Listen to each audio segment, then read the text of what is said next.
Salut à tous, j'espère que vous allez bien, c'est Aude et on se retrouve pour un nouvel épisode de podcast. Je suis extrêmement contente de vous faire cet épisode, tout simplement parce qu'aujourd'hui, on va parler d'un des outils de productivité les moins chers et les plus intéressants. Je vais aller au vif du sujet, parce que je vois pas l'intérêt de perdre du temps sur cet épisode-là. J'ai envie que vous passiez à l'action, que vous alliez travailler le plus vite possible là-dessus, donc on va pas perdre de temps. L'outil dont j'ai envie de vous parler aujourd'hui, c'est tout simplement l'exercice des 30 minutes. Si vous êtes nouveau sur la chaîne ou nouveau sur le podcast, vous n'en avez peut-être pas entendu parler, mais je vous rabâche le caquet tout le temps avec ça. Très concrètement, l'exercice des 30 minutes, c'est un exercice qui a un principe hyper simple. Vous allez noter tout ce que vous faites toutes les 30 minutes.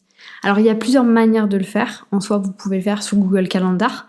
Vous pouvez vous créer un agenda spécial pour faire l'exercice où vous allez venir noter tout ce que vous faites. Vous pouvez également faire la rétrospective directement sur votre Google Agenda. C'est-à-dire que si vous aviez prévu de faire de la création de formation pendant 2 heures, finalement vous avez mis 3, vous vous mettez un encart de 3. Mais concrètement, l'intérêt de faire cet exercice, déjà il est fantastique, ça va vous apprendre énormément de choses. Mais au-delà de ça, ça va vous apprendre à vous connaître. Très concrètement, l'exercice des 30 minutes va vous permettre de comprendre comment est-ce que vous consommez votre temps. Comment, je suis désolée de vous le dire, mais vous perdez votre temps. Mais aussi, quels sont vos temps forts et vos temps faibles. Donc concrètement, quand est-ce que vous êtes productif, quand est-ce que vous ne l'êtes pas. La plupart des personnes vont avoir tendance à dire qu'elles sont productives le matin, productives le soir, productives l'après-midi. Néanmoins, ça peut aussi énormément changer sur une semaine complète. Donc je vous amène à vraiment faire l'exercice dans un état d'esprit de « j'ai envie de mieux me connaître ». Ce que je veux dire par là, c'est ne vous forcez pas. Si vous vous rendez compte que le jeudi après-midi, après 14h, c'est extrêmement difficile pour vous et que vous avez l'impression que c'est toujours extrêmement difficile pour vous ce jour-là, ne vous forcez pas. Je vous donne un petit exemple avec moi parce que très souvent quand on parle d'organisation, les gens aiment bien savoir l'organisation des autres personnes. C'est un petit peu intrusif, mais je peux complètement comprendre. Concrètement, moi, la manière dont se passent mes journées, c'est toujours plus ou moins la même. Déjà, il faut savoir que 4 jours sur 7, je vais au sport le matin. Donc en fait, je commence pas à travailler avant 10h, 9h30 au plus tôt. Et ensuite, par contre, l'après-midi, moi, je suis quelqu'un de très productif. Donc par exemple, je vais peu travailler le matin. Très souvent, j'ai des appels le matin. Et par contre, l'après-midi, de 13 à 18h, je n'arrête pas. Je n'arrête pas. Sauf le jeudi après-midi. J'ai fait des dizaines de fois l'exercice des 30 minutes. Après, moi, je fais de la rétrospective du coup au quotidien sur mon Google Agenda. Donc, je suis plus ou moins tout le temps en train de faire l'exercice des 30 minutes. Mais en fait, je me suis rendu compte, et vraiment, c'est flagrant sur mon Google Agenda, le jeudi après-midi, je n'y arrive pas.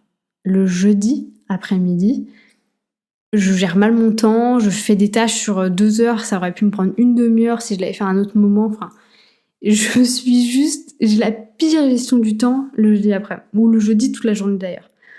A contrario, le lundi, je suis capable d'enchaîner et de faire des heures et des heures et des heures sans m'en rendre compte et vraiment sans être fatiguée. Vous allez me dire, oui, mais du coup, c'est juste après le week-end. Oui, mais en soi, je travaille un petit peu le week-end. Donc, c'est pas totalement à prendre en compte. J'ai envie de vous raconter du coup des petites anecdotes. Alors je sais pas si je vais dire les prénoms, peut-être pas, parce que voilà, pour pas... bon, en soi, ça n'a rien de négatif ou quoi que ce soit. Je vais pas dire les prénoms et si les personnes se reconnaissent, tant mieux. La première anecdote, c'est un client que j'ai eu il y a très longtemps qui vient me voir en me disant voilà, j'ai des problèmes de productivité, j'arrive pas à faire ce que je dois faire, du coup je me retrouve à travailler jusqu'à 2h du matin, est-ce que tu peux m'aider? Première chose qu'on met en place, je lui dis de faire cet exercice-là pour qu'on comprenne vraiment qu'est-ce qui lui posait problème en fait au quotidien. Pourquoi est-ce qu'il n'arrivait pas à atteindre ses objectifs? Et en fait, ça a été flagrant. La première chose, c'est que c'était quelqu'un qui était extrêmement distrait. C'est-à-dire que dès qu'il recevait un mail ou un message ou peu importe, son téléphone allait sonner. Donc forcément, il était distrait, il allait regarder ce que c'était. Il faut savoir que c'était un copywriter, donc on est censé être quand même assez concentré quand on fait du copywriting. Donc ça, c'était la première chose, il avait des problèmes de concentration. Et la deuxième chose, c'est qu'il avait une pensée plus ou moins en arborescence. C'est-à-dire que quand il pensait à quelque chose, en fait, il partait dans les tours, il partait n'importe où, sans s'en rendre compte et sans savoir qu'est-ce qu'il recherchait vraiment à savoir. Et c'est quelque chose qui est hyper compliqué à gérer quand on a une pensée en arborescence. Et en fait, ce qui s'est passé, dans son cas à lui en particulier, c'est que on avait mis en place une feuille de distraction. Je vous donne un exemple concret. Cette personne-là est copywriter. Elle devait écrire sur des sujets particuliers et du jour au lendemain, elle se retrouve sur un sujet, je sais pas moi, Napoléon par exemple. Et en fait, avant même d'écrire quoi que ce soit, il allait chercher au plus profond, du plus profond, du plus profond, du plus profond de l'information. Mais à savoir qu'il y avait des choses dont il n'avait pas besoin. Absolument pas besoin. Alors l'exemple de Napoléon, il est peut-être pas très concret, mais par exemple, il devait faire une page de vente sur un sujet en particulier dans le coaching sportif avec une base kétogène. Et en fait, il se retrouvait à faire une étude complète sur le véganisme. Du coup, ça n'avait plus de lien. Et en fait, c'est avec ça que du coup, on a mis en place la feuille de distraction.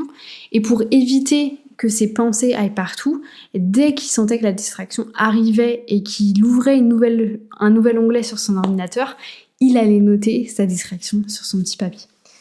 Pour la petite info, je sais pas trop où il en est maintenant, mais je lui demanderai à l'occasion. Deuxième petite anecdote, pareil, une cliente à moi avec qui je travaille en ce moment, je lui donne l'exercice, elle me dit ah mais moi ça va pas trop me servir et tout, je sais plus ou moins où passe mon temps.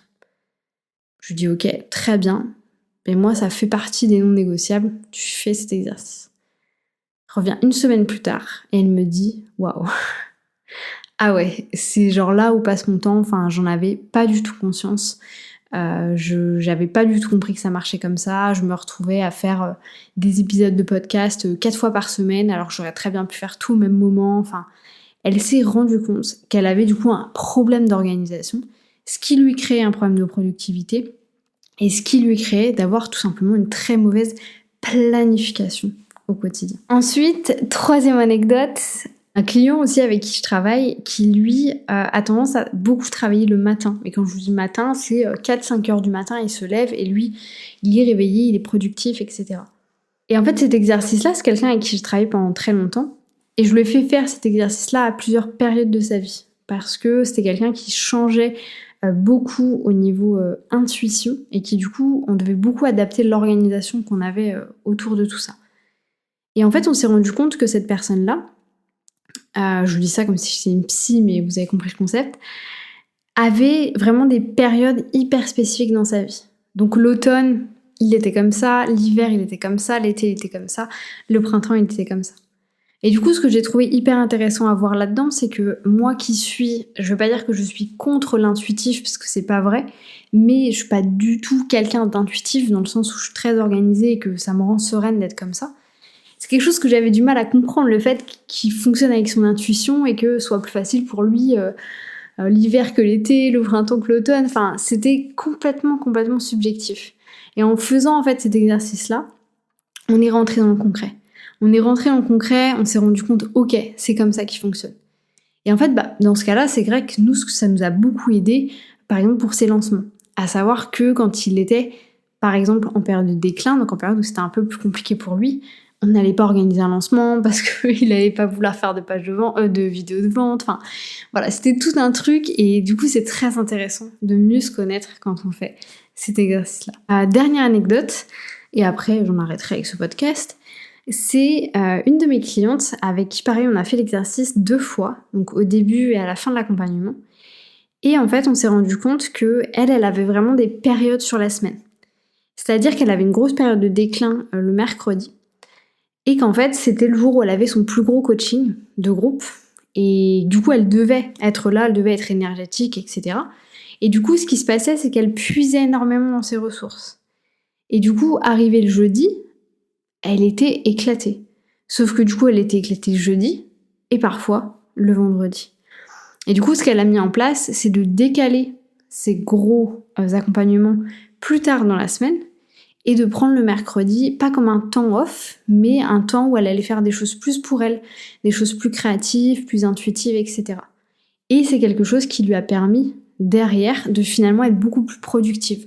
Avant, elle était très productive sur 3 jours, mais le dernier jour, c'en était presque de la torture. Et elle faisait plus rien du coup le jeudi, vendredi. Et aujourd'hui, du coup, elle a plus de temps off le mercredi. Et derrière, elle peut vraiment profiter et mieux travailler le jeudi et le vendredi. Voilà, c'était tout pour cet épisode. Je sais que c'est un peu particulier de vous raconter un petit peu des anecdotes comme ça, mais je trouve que le sujet est extrêmement intéressant. Donc n'hésitez pas si vous décidez de faire l'exercice. D'ailleurs, pour les personnes qui nous rejoindront dans l'Assess Productivity, il est à l'intérieur de l'Assess Productivity. Sur ce, moi je vous laisse. Je vous dis bonne soirée, bonne matinée ou bonne journée, peu importe quand est-ce que vous allez écouter ce podcast. Et je vous dis à bientôt pour un nouvel épisode.